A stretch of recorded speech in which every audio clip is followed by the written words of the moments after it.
माता दी दोस्तों, स्वागत है आप सभी का एक बार फिर से। माँ भगवती आप और आपके परिवार पर अपनी कृपा दृष्टि सदा सर्वदा बनाए रखें।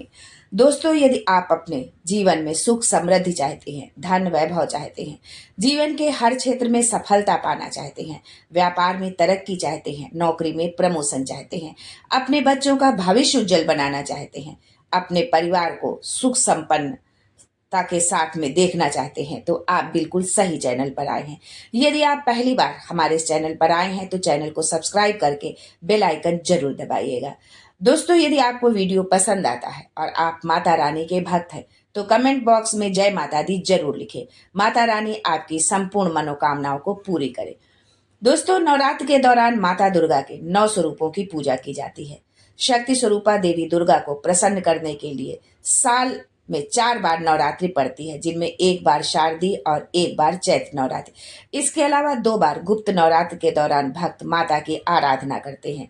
नवरात्र में माता की पूजा अर्चना करने का विधान सदियों से चला आ रहा है, लेकिन क्या आप जानते हैं कि नवरात्र की शुरुआत कब और कैसे हुई? सबसे पहले नवरात्र में 9 दिनों तक व्रत किसने रखा? अगर आप नहीं जानते हैं तो आज हम आपको बताएंगे कि नवरात्र मनाने की शुरुआत कैसे हुई और सबसे पहले जो है किसने नवरात्र का व्रत किया था। लेकिन आगे बढ़ने से पहले आपसे रिक्वेस्ट करती हूँ कि वीडियो को लाइक करिएगा, दोस्तों को शेयर कर दीजिएगा, और अगर आपने अभी तक चैनल को सब्सक्राइब नहीं किया है तो चैनल को सब्सक्राइब करके बेल आइकन जरूर दबाइएगा।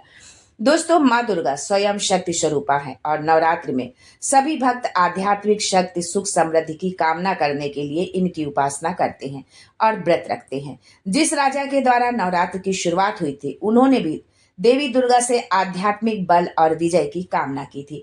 वाल्मीकि रामायण में उल्लेख मिलता है कि किष्किंधा के पास ऋषमुख पर्वत पर लंका की चढ़ाई करने से पहले प्रभु राम ने माता दुर्गा की उपासना की थी। ब्रह्मा जी ने भगवान राम को देवी दुर्गा के स्वरूप चंडी देवी की पूजा करने की सलाह दी और ब्रह्मा जी की सलाह पाकर भगवान राम ने प्रतिपदा तिथि से लेकर नवमी तिथि तक चंडी देवी की उपासना और पाठ किया था। दोस्तों, भगवान ब्रह्मा ने चंडी पूजा पाठ के साथ ही राम जी को बताया कि आपकी पूजा तभी सफल होगी जब आप चंडी पूजा और हवन के बाद 108 नील कमल भी अर्पित करेंगे।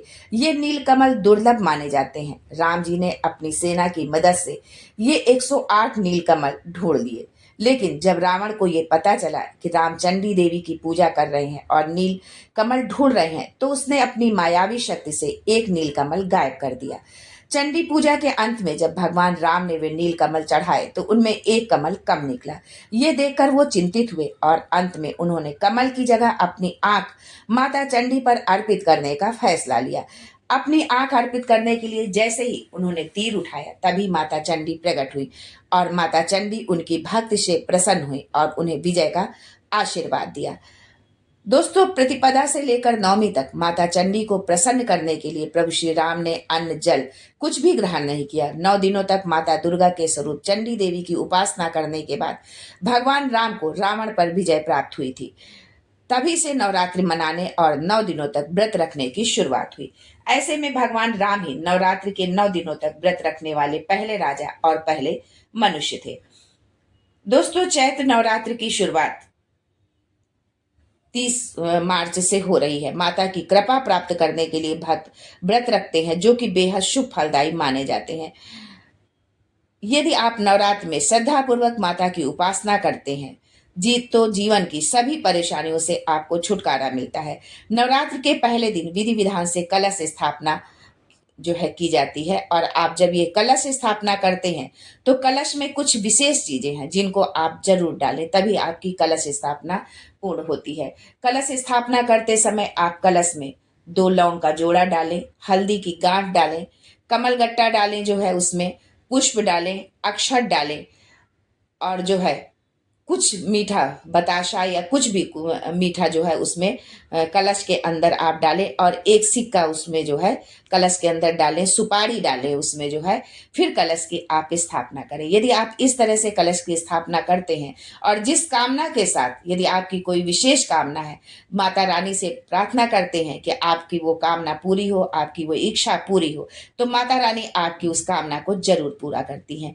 आज के लिए बस इतना ही। फिर मिलते हैं कुछ नया, कुछ अलग, कुछ अद्भुत लेकर। तब तक के लिए जय माता दी and thanks for watching my video.